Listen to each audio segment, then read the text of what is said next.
Dwi'n gweithio i achos tai. Ni'n rhoi cyngor i bobl sydd gyda problemau llety a ni'n cysylltu ar ei rhan nhw gyda'r cyngor a sefydliadau eraill.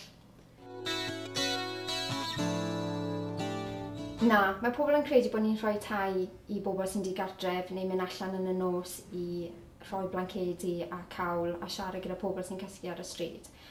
Yn anffodus, ni ddim yn gwneud y pethau hyn. Ni'n sicrhau bod gan pobl rhywle i alw gartref. Ni'n gweld pobl gyda problemau llety a does dim rhaid i nhw cysgu ar y stryd i gweld Shelter Cymru. Ni'n helpu pobl cael tŷ parhaol dros dymor, yn enwedig os maen nhw'n cysgu mewn hostel neu mewn gwely a brecwast. Ni'n helpu pobl os maen nhw gan broblem gyda landlord nhw a os maen nhw'n ffili talu'r morgais a maen nhw'n wynebu repossession. Ni'n gweld unrhyw fath o pobl hyn oed, teuluoedd, pobl ifanc, pobl anabl, ond ni'n gallu gweld pobl dan yr oedran 16, ond bydd rhaid i ni cyfeirio at gwasanaethau cymdeithasol. Na, mae Shelter Cymru yn rhoi cyngor am ddim.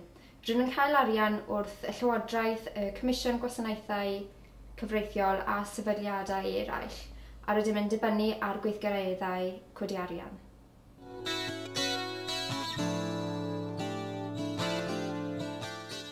Maen nhw'n gallu ffonio dim 845, dim 75, 5055 i gael gymorth dros y ffôn, a maen nhw'n gallu mynd ar-lein i sheltercymru.org.uk. Mae gan Shelter Cymru dros 100 o surgeries ar draws Cymru. Os ydewch chi ofyn am help o'r Shelter Cymru, peidiwch bod yn ofn.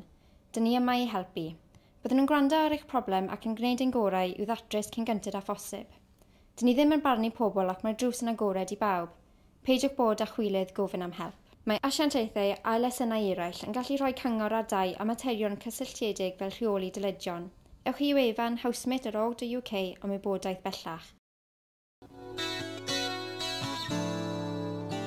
Na, mae rhan fwyaf o bobl yn gwneud yr un swydd â fi, ond mae pobl yn gwneud pethau eraill.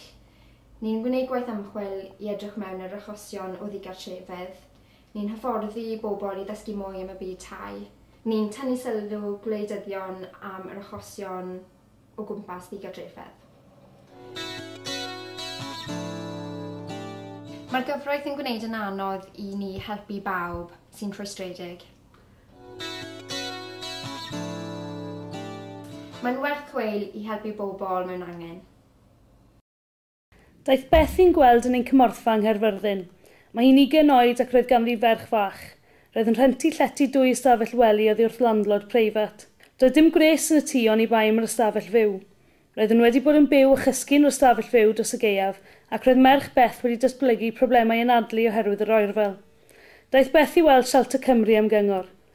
Gwnaethon ni gysylltu â'r adran iechyd amgylcheddol yn y cyngor a eith i weld yr eiddo. Dywedon wrth y landlord i roi gwres yn yr ystafelloedd eraill. Yn anffodus, doedd y landlord ddim am wneud hyn, felly gofynnodd i Beth ei merch i adael. Roedd Beth yn ddigartref, felly gwnaethon ni chynghori i wneud cais i'r cyngor fel person digartref. Derbyniodd y cyngor bod yn rhaid iddyn nhw helpu Beth a rhoddwyd llety addas iddi. Mae Dafydd yn 19 yn sengl ac yn byw mewn fflat cyngor yng Nghaernarfon. Roedd nifer o broblemau yn y fflat, enghraifft doedd y toiled ddim wedi gysylltu'r llawr ac roedd yn gollwng dŵr. Doedd dim gorchydd i'r gawod, felly dim ond y bath roedd Dafydd yn gallu defnyddio ac roedd tamprwydd yn nenfwyd yr ystafell fyw. Roedd wedi cwyno'r cyngor sawl gwaith, ond ni ddigwyddodd unrhyw beth. Daeth i weld cynghorydd tai yn Nghymorthfa Caernarfon. Cysylltodd y cynghorydd tai a'r cyngor, cafodd yr holl broblemau ei datrys yn fuan wedyn. Gofynnwyd i Jane 17 oed adael cartref achos ei hymddygiad. Roedd hi'n disgwyl babi ei chariad ond doedd ei mam ddim yn hoff iawn ohono. Pan aeth at y cyngor i wneud cais fel person digartref, dywedon wrthi bod wedi gwneud ei hun yn ddigartref yn fwriadol. Daeth hi'n gweld yn ein cymorthfa yn Wrecsam a gwnaethon ni gysylltu â'r cyngor.